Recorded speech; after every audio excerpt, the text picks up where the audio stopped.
কিন্তু তারা যখন ঐক্যবদ্ধ হলো, ইরানের ওলামারা, আয়াতুল্লাহরা যখন ঐক্যবদ্ধ হলেন, তখন আমেরিকার মতো বিরাট পরাশক্তিকে তারা পদানত করে ইসলামী রাষ্ট্র, তাদের ভাষায় তারা ইসলামী রাষ্ট্র প্রতিষ্ঠা করতে সক্ষম হয়েছে এবং আমেরিকাকে পদানত করেছে। এখানে আয়াতুল্লাহ খমিনীর একটি কথা আমার মনে পড়ে, কি সাহস তার! ইমান আকীদা যাই থাকুক, আকীদার প্রশ্নে আমরা আপোস করব না, কিন্তু এই কথাটা তো বলতেই পারি।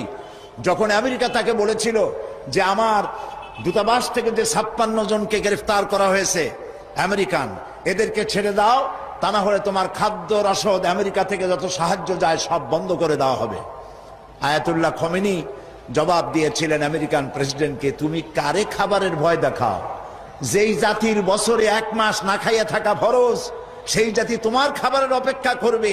তোমার মতো কাফেরদের খাবারের কোনো পরোয়া আমরা করি না।